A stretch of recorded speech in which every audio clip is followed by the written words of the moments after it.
दोस्तों, आज मैं आपको 5 ऐसे प्राचीन दानव के बारे में बताने जा रहा हूँ जिनके बारे में जानकर आपको विश्वास ही नहीं होगा कि हमारे पूर्वजों को इन राक्षसों का सामना करना पड़ा था। शख्स बस ये एक ऐसी दानव हुआ करती थी जो पंख की मदद से आसमान में उड़ सकती थी और अपने शिकार का पीछा कर सकती थी। ये सिर्फ आदमियों को ही अपना शिकार बनाती थी। पहले ये उन्हें अपनी खूबसूरती से आकर्षित करती और जब वो इसके नजदीक आ जाते तो ये उन्हें मार डालती थी। कापा कापा को पानी के राक्षस के नाम से भी जाना जाता है, जिसके सिर पर एक छेद होता है जिसमें हमेशा पानी भरा रहता है। माना जाता है कि इसी से कापा को शक्तियां मिलती है। प्राचीन कथाओं की माने तो कापा नदी में जानवरों को डुबो देता था और आसपास के गांव के बच्चों को चुरा लेता था। जापान में कापा के होने के सबूत भी मिले हैं जो ये साबित करते हैं कि कापा कई सालों पहले हमारी दुनिया में मौजूद थे।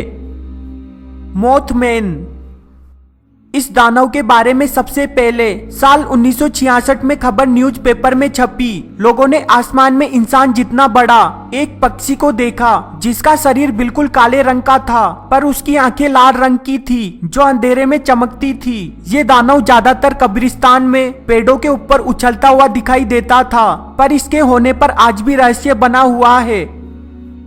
सरबेरस इस दानव का सबसे पहले जिक्र ग्रीक की पौराणिक किताबों में किया गया, जो एक ऐसा राक्षस था जिसके 3 सिर थे और शरीर शेर के जैसा था। कहा जाता है कि सरबेरस नर्क के दरवाजों की रक्षा करता था ताकि शैतान बाहर ना जा सके। ये भी माना जाता है कि सरबेरस से बचने का एक ही रास्ता है, वो ये है कि वो संगीत की आवाज सुनकर गहरी नींद में चला जाता है। पिक्सी किसी को भी नहीं पता कि इन्हें सबसे पहले कहां देखा गया, लेकिन इनका जिक्र सबसे पहले इंग्लैंड में सुना गया था। ये इंसानों के लिए खतरनाक नहीं होती, लेकिन इसे यात्रियों को परेशान करने में बड़ा मजा आता है। इनका शरीर इंसानों के हाथ जितना होता है, लेकिन ये अपने शरीर को इंसानों जितना बड़ा कर सकती है। दोस्तों, आपको क्या लगता है, क्या परियां अभी भी हमारी दुनिया में मौजूद हैं? अपनी राय कमेंट बॉक्स में जरूर दें। लूसीफर इसे सबसे खतरनाक राक्षस माना जाता है जो फरिश्तों का सरदार हुआ करता था। लूसीफर को फरिश्तों में सबसे सुंदर माना जाता था, लेकिन उसमें अहंकार भरा होने की वजह से वो अपने आप को देवताओं के बराबर समझने लगा। फिर उसने देवताओं से विद्रोह ले लिया, लेकिन इसमें लूसीफर की हार हो गई। फिर उसे नर्क में फेंक दिया गया, जो आज भी देवताओं से लड़ने और दुनिया पर राज करने के लिए नर्क में अपनी सेना बना रहा है। ग्रीम रीपर को लोग मौत के नाम से भी जानते हैं, जो उसी व्यक्ति को दिखाई देता है जिसकी या तो मौत होने वाली हो या फिर वो पहले से ही मर चुका है। सबसे पहले इसका जिक्र 15वीं सेंचुरी में इंग्लैंड में सुना गया, जिनके अनुसार रीपर लोगों की आत्माओं को मरने के बाद दूसरी दुनिया में जाने का रास्ता दिखाता है। वहीं कुछ लोगों का मानना है कि रीपर को छूने मात्र से ही लोगों की जान चली जाती है। सायरन ग्रीक मैथोलॉजी के अनुसार सिरेन एक खूबसूरत लेकिन खतरनाक क्रिएचर है जो बिल्कुल जलपरियों जैसी लगती है, लेकिन ये उनसे बिल्कुल अलग होती थी, जो समुद्र में मछुआरों को अपनी सुरीली आवाज से मोहित कर लेती थी और उन्हें पानी में डुबोकर मार देती थी। कहा जाता है कि सेरिन के गाने में इतनी शक्ति होती है कि इंसान सब कुछ भूलकर सेरिन की आवाज की ओर दौड़ा चला जाता है और सेरिन का शिकार हो जाता है।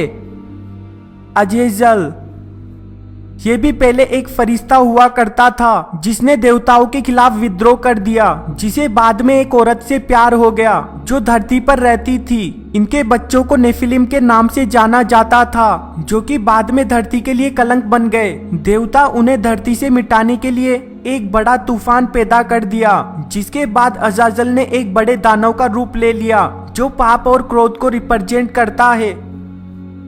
फिनेक्स क्रिएचर ग्रीक मैथोलॉजी के अनुसार फिनेक्स का शरीर एक औरत जैसा है, जिसके नीचे का हिस्सा शेर के जैसा, पंख ईगल के जैसे और सांप के सिर जैसी पूंछ होती है, जिसके हमले से बच पाना लगभग नामुमकिन माना जाता था। मिनोचर इस राक्षस का सिर बैल का और नीचे का शरीर इंसान जैसा था, जो काफी गुस्सैल स्वभाव का होता था और अपने सामने आने वाले जीवों को नुकसान पहुंचाने से भी नहीं कतराता था। कहा जाता है कि मिनोचर का जन्म इंसान के द्वारा ही हुआ था। द लेसी। पौराणिक किताबों की माने तो लेसी जंगल में रहने वाली एक बुरी आत्मा है, जो दिखने में एक बुढ़े आदमी जैसी लगती है और जंगल से गुजरने वाले लोगों को अपना शिकार बना लेता है। लोगों के अनुसार लेसी का शरीर काफी बड़ा होता है और उनके लंबी लंबी दाढ़ी उगी होती है। लेसी अपने आप को किसी भी जीवित जानवर या फिर किसी भी पेड़ में बदल सकता है। कई लोगों का कहना है कि लेसी एक ऐसी आत्मा है जो जंगल को दुष्ट आत्माओं से बचाती है। गोब्लिन्स। कुछ लोग इसे दानव मानते हैं, वहीं कुछ लोग इसे बुरी शक्तियों से रक्षा करने वाला समझते हैं, जो जंगल में पेड़ों के ऊपर रहते हैं। जब भी कोई इनके घर को काटता है तो ये उस पर गुस्सा हो जाते हैं और उसे जान से मार देते हैं। वहीं कुछ लोग इसके पेड़ के नीचे खाना रख देते हैं ताकि वो उन लोगों से खुश हो जाए और उनके घर की रक्षा हमेशा करता रहे। Jersey devil. ये एक प्राचीन दानव है, जिसके पंख होने की वजह से वो हवा में उड़कर शिकार कर सकता था। उसका सिर घोड़े जैसा होता था, पर उस पर सींग लगे हुए थे, जिसका डर लोगों के दिलों में घर कर गया था। यहाँ तक कि उसे पकड़ने के लिए $10,000 का इनाम रखा गया। Black dogs. इस दानव के बारे में आपको इंग्लैंड की लोक कथाओं में सुनने को मिल जाएगा, जिसकी आंखें लाल और शरीर काफी बड़ा होता है। कुछ लोग इसे बुरी आत्माएं मानते हैं। यही कुछ लोगों का मानना है कि ये दानव प्राचीन खजानों की रक्षा करते हैं और जब भी कोई इनके पास से गुजरता है तो ये क्रिएचर उन्हें अपना शिकार बना लेता है। इनके बारे में दूसरी मान्यता यह है कि ये जंगल में खो जाने वाली लड़कियों की रक्षा करते हैं या उन्हें सही रास्ता दिखाते हैं। बाबा यागा। रशिया की पौराणिक कथाओं में बाबा यागा के बारे में सबसे ज्यादा बताया गया है।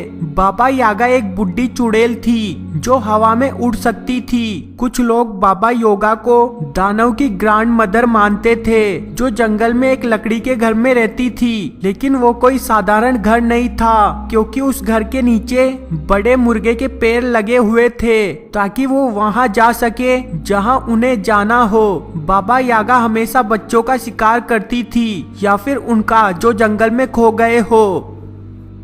सेतियर। इस प्राचीन दानव का शरीर आधा बकरी और आधा इंसान जैसा था, जिसके सिर पर सींग लगे होते थे और ये लंबी दूरी को भी काफी कम समय में पार कर सकते थे। इनमें कई तरह की शक्तियां होती थी, जिनकी वजह से ये अमर थे और इनकी लड़ने की काबिलियत इंसानों से भी ज्यादा अच्छी थी। इसीलिए इन्हें कई राजाओं ने अपनी सेना में शामिल कर रखा था। हार्पी। ये एक ऐसा जानवर था जो आधा औरत और आधा पक्षी जैसा दिखता था। हार्पी जब भी कोई सुंदर व्यक्ति को देखती तो वो उसका अपहरण कर लेती थी। हार्पी को एक गुस्सैल क्रिएचर माना जाता था, जिसको लोगों का खाना चुराने की आदत थी। जब भी कोई इसे इंसान नहीं मिलता तो ये उसके पालतू जानवर को उठा ले जाती थी। हार्पी का जिक्र पौराणिक किताबों में भी देखा गया है, जिसमें ये इंसानों से लड़ रही है। मैना नंगल। इस दानव का जिक्र सबसे पहले फिलीपींस में सुना गया, जिसके बाद मलेशिया और थाईलैंड में भी, जहां इसे देखे जाने की घटनाएं सामने आने लगी। वहां के लोगों के बीच इसका डर आज भी मौजूद है। वो लोग इसे शैतान का एक रूप मानते हैं। कहा जाता है कि जब ये शिकार पर निकलता है तो ये अपने नीचे का शरीर अलग कर लेता है ताकि वो हवा में उड़ सके और लोगों का शिकार कर सके। बबक। सबसे फेमस कहानी की माने तो जब भी रात को पूरा चांद दिखाई देगा तो बबक उन लोगों के कपड़े सिलता है जिन्हें उसने मार डाला था, जो खेतों में लगे पुतले जैसा लगता था। वो मासूम बच्चों के रोने जैसी आवाज निकालता था ताकि लोग उसकी आवाज सुनकर उसके पास आ जाए और वो उनको मारकर खा जाए। गोल। इसे आप पिशाच के नाम से भी जानते होंगे। अरेबियन प्राचीन किताबों की माने तो ये रेगिस्तान में रहने वाला और अपने शरीर का आकार बदलने वाला दानव था, जो खुद को जानवर में बदल लेता था, ज्यादातर लकड़बंगे के रूप में, जो शिकार को रेगिस्तान या फिर सुनसान जगह पर ले जाकर उन्हें खा जाता था। ये ज्यादातर बच्चों का शिकार करता था, लोगों का खून पी जाता था, सिक्कों को चुरा लेता था या फिर मरे हुए लोगों को खा जाता था। दोस्तों, मुझे इस वीडियो के लिए आपका सिर्फ एक लाइक चाहिए, जिसे देने में आपको सिर्फ 1 सेकंड लगेगा, और वीडियो के नीचे एक लाल बटन है, उस पर क्लिक कीजिए और सब्सक्राइब कीजिए। वीडियो देखने के लिए धन्यवाद। प्लीज सब्सक्राइब करना ना भूलें।